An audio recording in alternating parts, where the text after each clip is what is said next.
Gente, vamos lá. Eu amo falar sobre liderança. Amo. É um dos temas em que eu trabalho com isso, né?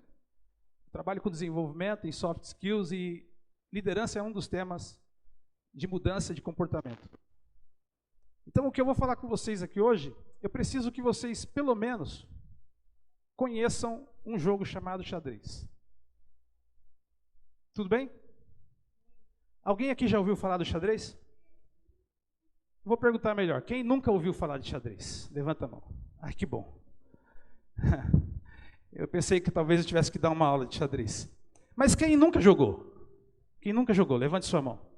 Nunca jogou. Achou que era um jogo para pessoas muito intelectual? Não sei o que você pensou. Mas o xadrez, ele vai guiar o nosso intelecto agora para entender o que é liderança situacional. Então eu quero apresentar para vocês o rei. Quem é o rei no xadrez? O rei, ele é o cara. O jogo está em torno do rei. Tudo o que acontece no jogo de xadrez é um time do lado de cá, de guerreiros, contra um time do lado de lá de guerreiros, que querem derrubar o rei. Eles só querem derrubar o rei. O jogo de xadrez é derrubar o rei do outro. E a frase que todo mundo deve já um dia ter ouvido falar é checkmate. O que significa checkmate? O seu rei chegou num lugar onde ele não pode fugir mais. Nós encurralamos o seu rei. O rei é a peça do qual o jogo gira em torno dele. Agora eu queria que você visse aqui o movimento do rei. Como é que o rei se movimenta no jogo de xadrez? Ele se movimenta com passos curtos. É só uma casinha. Ele não move mais de uma casinha. Ele move uma casa, mas em todas as direções, norte, sul, leste, oeste. E também move nas diagonais, mas só uma casinha. Por quê? Talvez você pergunte assim, por que o rei, se é o mais importante, não se move por várias casas como a dama? Por quê? Porque o rei, ele é o líder. E o líder não executa tudo.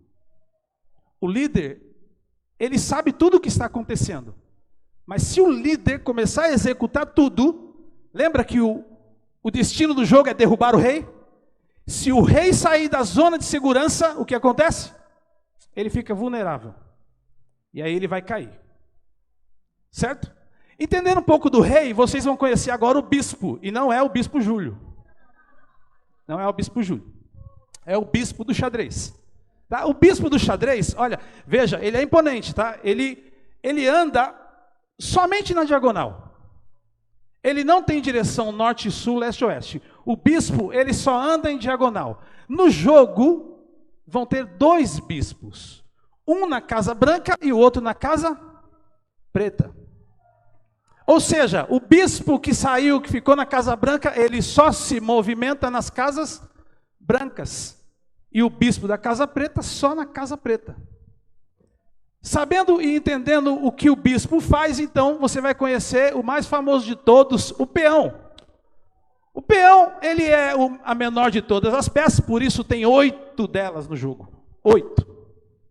8 peãozinhos bem na frente, assim, na linha de frente. Por quê? Porque o peão, ele não tem muito movimento, tem 8 deles porque ele é fraquinho. O peão não tem muita força no jogo, não assusta muito o rei.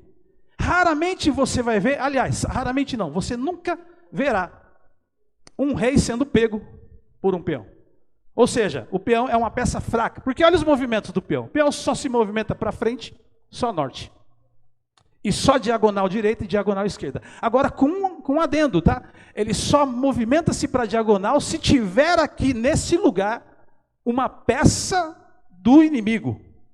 Então ele só se movimenta em diagonal, o peão é preguiçoso, ele só anda para frente, passinho lento, mas quando tem uma oportunidade de ganhar alguma coisa, aí ele se movimenta para diagonal. Esse é o peão. Depois do peão, vocês vão conhecer a torre. A torre, ela é o contrário do bispo. Lembra que o bispo só se movimenta na diagonal? E ele se movimenta em quantas casas ele quiser? Agora vem a torre. A torre se movimenta só em norte, sul, leste e oeste. Só que a torre é imponente, porque ela vai quantas casas ela quiser. Quantas estiver no caminho, ela sobe. Se tiver que descer, ela desce tudo, onde ela estiver. Se ela estiver aqui no canto, precisar ir lá para o outro canto, ela sobe. Em um movimento.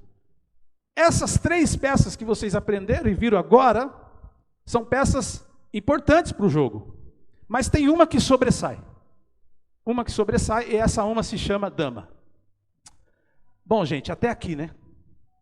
Até no jogo, são as damas que se sobressaem. Pois é, a dama tem um poder incomparável.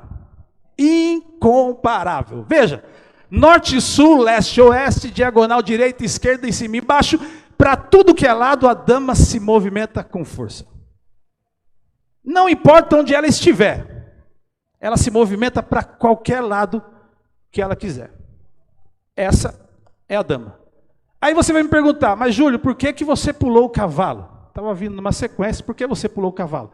Porque o cavalo, ele é estranho nesse jogo. Quem é o cavalo? Olha o movimento do cavalo. O cavalo não vai nem para o norte, nem para o sul, nem para o leste, nem para o oeste. Muito menos diagonal. Mas o cavalo tem uma coisa interessante. O cavalo se movimenta em L. Longe de nós, né? Longe de nós exaltar o L. Mas, se concentra no xadrez, tá, gente? Mas, quando ele se movimenta em L, ele preenche uma casa que nenhuma outra peça preenche. O cavalo preenche uma casa que nenhuma outra peça preenche, nem a dama. Se a dama estiver naquela posição do cavalo ali, ela não chega ali aonde o cavalo chega. O cavalo é uma peça estratégica. Eu vou começar tudo de novo.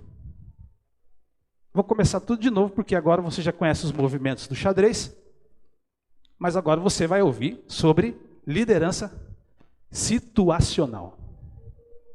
O que é liderança situacional? Liderança situacional não é um assunto novo. Não é um assunto novo. Um assunto que já foi escrito por uns especialistas aí em 1960. Eu nem era nascido. Aliás, faltava muito tempo para eu nascer. E o assunto já se falava. Liderança situacional. Agora, por que a liderança situacional me chama tanta atenção? Porque a liderança situacional era um modelo usado por Cristo. Liderança situacional era um modelo usado por Cristo. Lógico que o primeiro livro foi escrito em 1960, mas nós tivemos aqui na Terra, há 2000 anos atrás, o maior líder da história da humanidade, Jesus. Então isso não é novidade, isso não surgiu em 1960 porque Jesus já fazia isso. Quer ver? Eu quero compartilhar com vocês, antes de continuar aqui com a palestra, 2 versículos, 2 histórias bíblicas, lá em Lucas capítulo 22, versículo 31. Se você puder, se puder jogar lá na tela, bacana. Se não puder, acompanhe comigo. Lucas 22, 31 em diante. Diz assim, olha. Simão, Simão. Ah lá, está na tela, né? Só que a tela está clara, né? Não vai conseguir ler. Eu vou ler para vocês aqui, olha. Simão, Simão, eis que Satanás recebeu autorização para vos peneirar como trigo. Olha lá, que bacana. Vamos ver. Agora sim. Simão, Simão, Satanás pediu vocês para peneirá-los como trigo. Versículo 32. Mas eu orei por quem? Espera aí. Satanás pediu para peneirar quem? Todos os discípulos. Jesus estava na mesa com os 12, era a mesa da ceia. Mas por quem que Jesus ora? Por Pedro. Ou seja, Jesus poderia ter orado pelos 12? Orei por vocês para que vocês não sejam peneirados? Não. Orei por vocês para que a fé de vocês não caia? Não. Ele disse, orei por você, Pedro. Eu pedi só por você, Pedro. Por que ele pediu só por Pedro? Porque só Pedro corria o risco de ser peneirado e a sua fé desfalecer. Jesus era um líder situacional. Ele tinha isso na veia dele. Porque ele sabe da importância de você tratar cada pessoa na sua necessidade. O que um líder situacional faz, a teoria é básica, gente. É muito simples de entender a teoria. Se você for lá para os gráficos da internet, você vai ficar perdido. É uma coisa maluca, mas a teoria é muito simples. O que um líder situacional ele faz? Ele lidera o seu grupo em 4 níveis de maturidade. Maturidade 1, maturidade 2, maturidade 3 e maturidade 4. É assim que se mede, para você se nortear como líder. Mas como que eu meço a maturidade? Aí é mais simples ainda. O que você vai medir na maturidade? Na maturidade você mede o quanto que a pessoa tem competência para fazer aquilo que ela foi designada a fazer, e mede o quanto que ela tem de coração para fazer aquilo. O quanto ela tem de vontade, de desejo, de motivação para fazer aquilo. Então você vai dizer assim comigo, olha, é fácil, repita comigo, é fácil desenvolver um grau de maturidade. Simples. Quanto que a pessoa é competente para fazer? É o norte. O quanto que ela está motivada para fazer? É o outro norte. Quanto ela é competente e quanto ela é motivada. Quanto ela é competente e quanto ela é motivada. No xadrez, fica assim, olha, eu vou mostrar para vocês agora no xadrez, vocês vão ver agora. Ó, no xadrez fica assim. Lembra da torre? Lembra do rei? O rei é o líder. O líder, ele conhece todas as direções do negócio. Sabe tudo. Se movimenta devagar, porque você tem que lembrar que o líder, ele não é executor, ele é líder. E ele precisa ter uma visão panorâmica do jogo. Ele precisa ter uma visão de cima do jogo. Como é que o líder faz isso? No jogo de xadrez, quando você entra para jogar no xadrez, que você senta na cadeira, você se torna o rei. Você é os olhos do rei. Você é as mãos do rei. Então quem se tornou líder? Você que joga. Se você nunca jogou xadrez, Deus não vai te castigar por jogar xadrez. Jogue, porque esse jogo ele treina a sua mente e a sua habilidade de liderança. Por quê? Porque o rei se coloca como líder, porque ele realmente é o líder. O único que não pode cair, olha, pode cair a dama, pode cair o peão, pode cair a torre, pode cair todo mundo, mas quem não pode cair é o rei, porque quando o rei cai, o jogo acaba. Então o rei não pode se movimentar muito, mas ele sabe tudo. Ele tem norte, sul, leste, oeste, ou seja, ele é habilitado para aquilo que ele faz, e ele tem as diagonais, que é a paixão para fazer aquilo. Por isso que um líder, quando ele perde a paixão de liderar, ele está vulnerável. Ele não se move para a diagonal, e quando ele não se move para a diagonal, no primeiro cheque, ele vai se entregar. Precisa ter as duas coisas. Um líder tem que ter as duas coisas. Ele tem que saber o que está fazendo, tem que ser bom naquilo que ele está fazendo, ou pelo menos em tudo o que está sendo feito dentro do seu grupo liderado, mas ele também tem que ter coração, paixão. Ele tem que amar aquilo. Ah, vontade de pregar, né? Porque se a gente for olhar para Jesus, quem era Jesus? Jesus era o líder perfeito. O jogo era sobre ele. A história é sobre ele. A Bíblia diz que tudo é por ele, para ele são todas as coisas. Tudo está em torno dele. Se ele cair, todo mundo cai, mas ele não cai. Ele não cai. Por que ele não cai? Porque ele sabe escolher suas peças, ele sabe escolher seu peão, sabe movimentar a gente no jogo. Por isso ele não cai. Veja que Jesus não está aqui. Ele não está aqui fisicamente coordenando a igreja, mas a igreja não perde, porque ela está sendo governada por ele lá de cima. Ele não está aqui ganhando alma. Não, deixou isso para nós. Mas ele é o líder. E o jogo é sobre ele. Se você entender que você tem um papel importante naquilo que você faz como líder, de conduzir toda a sua equipe, porque, gente, em tudo que você tiver liderança, tem concorrência. Onde houver necessidade de liderança, tem concorrência. Todo lugar. Em casa, em todo lugar. Qualquer lugar que você imaginar que é necessário um líder, tem concorrência. Eu apresento para vocês, então, quem é o bispo no jogo. Quem é o bispo dentro da situacional, liderança situacional. Gente, infelizmente, aqui não é a ICM, porque o nosso bispo não é M1, graças a Deus. Nosso bispo é mais do que M1, muito mais do que isso, Mas o M1 aqui, infelizmente, é o grau de maturidade mais baixo com que você vai trabalhar. Quem é o M1, Júlio? Pergunta para mim, quem é o M1?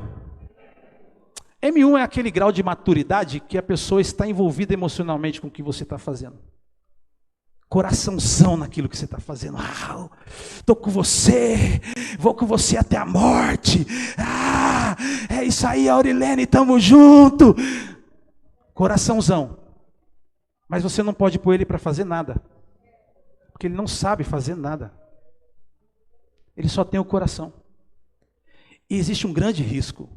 Por isso que o grau de maturidade aqui é M1, porque existe um grande risco quando você tem paixão, mas você não tem preparo para fazer aquilo que você precisa fazer. Pedro era um cara apaixonado por Jesus? Era. Era um cara apaixonado pela visão? Era. Mas ele não tinha preparo. Ele não estava capacitado para aquilo. E por não estar capacitado, o que é que Jesus fez com Pedro? Deu a ele direção. Anote isso, aqui é a saída. O que eu faço se lá no meu grupo de liderado tiver um M1? Um cara que é todo, mas tudo que eu mando, peço para ele, nada sai, nada acontece. Nada funciona. Você precisa dar uma direção clara, detalhado, levar o cara até lá, levar a pessoa até lá, mostrar como faz e ficar ali de olho. Fica de olho, porque se você sair de perto do emocionado, ele arrebenta com tudo. Ele arrebenta com tudo. Você acompanha ele. Sabe aquele que você não pode largar? Não é, aqui a tarefa é assim, faz assim, assim, assado. Não, não pode. Você tem que acompanhá-lo. Porque se você não acompanhar, ele vai destruir tudo. Está vendo como não tem nada a ver com o nosso bispo? Mas é o M1 da liderança situacional. Passando o nível da liderança situacional M1, então você vai entender a maturidade 2. A maturidade 2 é a maturidade do peão. O peão, preste atenção, ele se movimenta bem. Mas ele tem pouquíssimo conhecimento e ainda não está apaixonado pela visão. Ele ainda não pegou a alma da coisa, daquilo que você está fazendo como líder. Ele ainda não está conectado com você, com aquilo que vocês estão fazendo, com o propósito. Ele ainda não conectou. Sabe, é aquela pessoa que chegou agora. Chegou agora, não sabe do que se trata. Acabou de ser contratado. Acabou de entrar. Não sabe do que se trata. Sabe, não tem envolvimento nenhum. O que é que eu faço? Manda ele embora? Lógico que não, você que contratou. Você não vai mandar ele embora. O que você vai ter que fazer com ele? Treinar. É só treinar ele. Treina ele, chega perto dele, começa a ensinar para ele sobre a visão, a missão, o que vocês estão cumprindo, o que vocês estão fazendo, o que o seu grupo foi destinado a fazer. Não fala para ele das tarefas que precisa ser feita não só, porque se você falar só de tarefa para ele, só do que precisa ser feito, ele vai se transformar em uma torre. E você não quer torre, você quer damas. Então, se você quer dama, você tem que pegar o peão e começar a transformar o peão, trabalhar no peão. E treinando o peão, olha que interessante, lá no jogo de xadrez, o peão é a peça que quando ele consegue atravessar o tabuleiro todo e chega lá do outro lado, sabe o que ele vira? Vira dama. Então, tem gente que não gosta do peão. Eu trabalhei como peão há muito tempo. Mas se você alimentar o peão, ele vira dama. Chegou, não sabe fazer nada, Danusa, não sabe fazer nada, não está apaixonado pelo negócio, você percebe uma falta de interesse, mas quando ele começa a entender a visão, a missão, o propósito do que vocês estão fazendo, aquilo começa a entrar no seu coração, aquela setinha começa a aumentar, ele começa a ver os outros lados e de repente você tem uma dama. Alguém que está disposto a fazer tudo, com toda a sua força, entregar toda a sua vida, pela sua liderança. Pois é, gente. Às vezes a gente pensa assim, né? Não, a gente está aqui para fazer por Jesus. Pois é, mas se você for na palavra, você vai ver que quando Deus escolheu Gideão, quem era o líder? Gideão. Quando Deus escolheu Gideão, quem era o líder? Gideão. E quando foram para a guerra, eles foram para a guerra em nome de quem?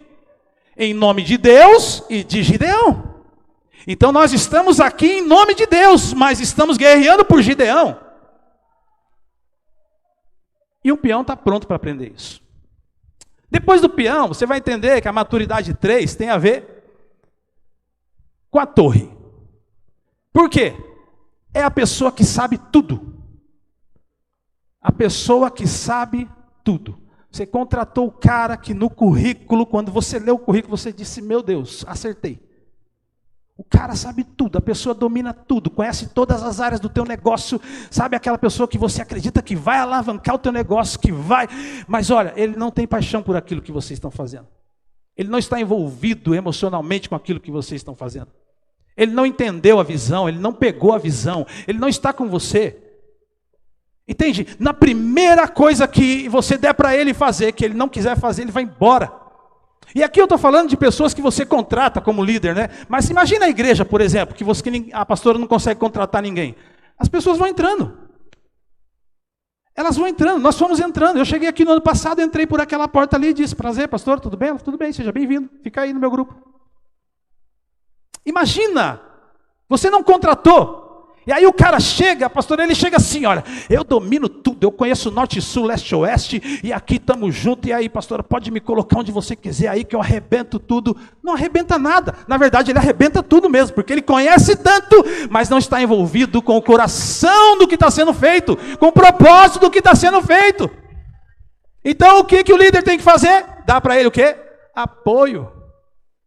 Ajuda essa pessoa a desenvolver nela paixão pelo que vocês estão fazendo. Líder, a responsabilidade é sua. Viu? Preste bem atenção no que eu vou te dizer. Ah, o cara entrou como torre, conhecia tudo, chegou aqui, não se adaptou a nada, e virou uma confusão que só, e foi embora batendo o pé. A responsabilidade é sua, líder. De identificar quem é os torres que estão chegando no teu negócio, quem é os torres que estão chegando no seu grupo de liderança, para que você dê a eles o apoio necessário para eles crescerem na visão do propósito, eles se sentirem ligados ao propósito, e não simplesmente ao seu conhecimento. É um grande perigo. Agora o maior nível de maturidade, né, gente, é a dama. Esse é o maior nível de maturidade, e olha, quem não quer dama? Todo mundo quer. Todo mundo quer a pessoa que você só delega. Você delega e tudo acontece. É simples. Você entrega para a pessoa o que precisa ser feito. Aliás, a dama ela é tão imponente que às vezes nem você nem entregou nada. É ela que vem com a ideia. É ela que vem com o projeto. A dama que vem, ela vem e fala assim, viu, rei, eu sei que o jogo é sobre você, é tudo sobre você. Você é o líder aqui, é a sua mente, seu coração. Mas sabe, eu estava aqui imaginando que para o nosso jogo, olha, eita, pensa como o rei fica feliz. Pensa como o rei fica feliz. É quando tem dama. A notícia boa é que na liderança situacional, quando você aprende a usá-la, quando você usa lá para o bispo, quando você usa o que precisa ser usado para o bispo se transformar em dama, ele se transforma. Quando você usa o que é necessário para o peão, ele se transforma em dama. Quando você usa o que é necessário para a torre, ela se transforma em dama e você vai ter um jogo de xadrez todinho de dama. Bonito de falar, né? Tão lindo de falar.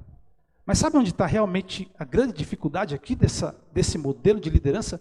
É identificar em que maturidade está o meu liderado.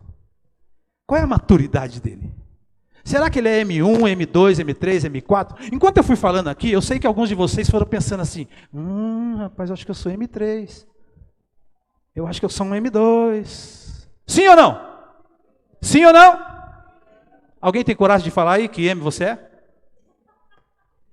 Tem coragem? Fala aí. Você é 2 M's? MM? MM derrete. É MM, as duas coisas, é a mistura dos dois? É emocionado e sabe fazer. Pouquinho, sabe fazer um pouquinho? Tem mais alguém que se identificou aí como M, sim ou não? M1, M2? Vocês estão dando risada aqui porque vocês se identificaram, né? Qual que é o seu M? Fala para nós. M5? Nossa! Aleluia! Palmas para M5, gente! Brincadeira?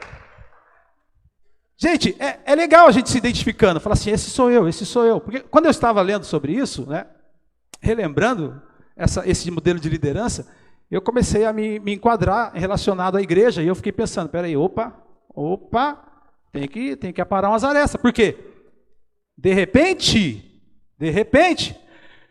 o rei do ambiente tem tanto peão, tanto bispo, tanta coisa dura para tratar, que ele não consegue olhar para as damas e para as torres. E sabe de uma coisa? Essa é a hora. Essa é a hora do líder identificar quem são as suas damas. Porque a dama, por ela ter esse movimento todo, ela é a representante do líder. Sabe aquele cara que quando você sai, ele fica no seu lugar? Sabe aquela pessoa que quando você precisa ir para um lugar e você não pode ir, ela pode ir no seu lugar e te representar? Pois é, essa é a dama. Quantos querem damas aí na sua equipe? Eu também quero, só dama. Só dama. Se entrar um peão lá, eu chuto ele para fora, é isso? Não. Se entrar um peão, eu treino ele para ele se transformar em dama.